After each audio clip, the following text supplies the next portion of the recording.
Hey everybody, this is Shamika. I got some wonderful news for you guys. If you or someone you know has attended University of Phoenix between the time of October 2012 and December 2016, they are going to get their student loans wiped clean.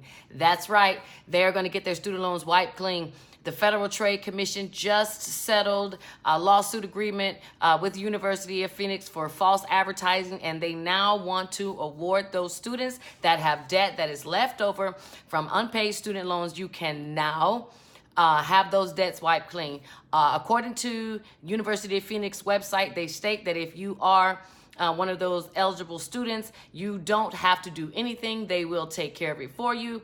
I would recommend you give them a call or send them an email. I will put that down below so that you can get that information. Please call or email them to find out if you are one of those eligible students. But yes, this was just done recently, actually December 10th, 2019. And it is a great win for us students who have unpaid student loans, and instead of having those things mess up your credit continuously, put in or request to get those student loans removed. So you want to make sure that your name is on the list. All right. So once again, if you are a student who attended, or an ex-student, excuse me, who attended University of Phoenix between the dates of October 2012, and December 2016, you are one of those students who qualify to have your student loan debt wiped clean. And once again, I'll put that information below. Please give them a call or shoot them an email and find out if you are eligible and on that list.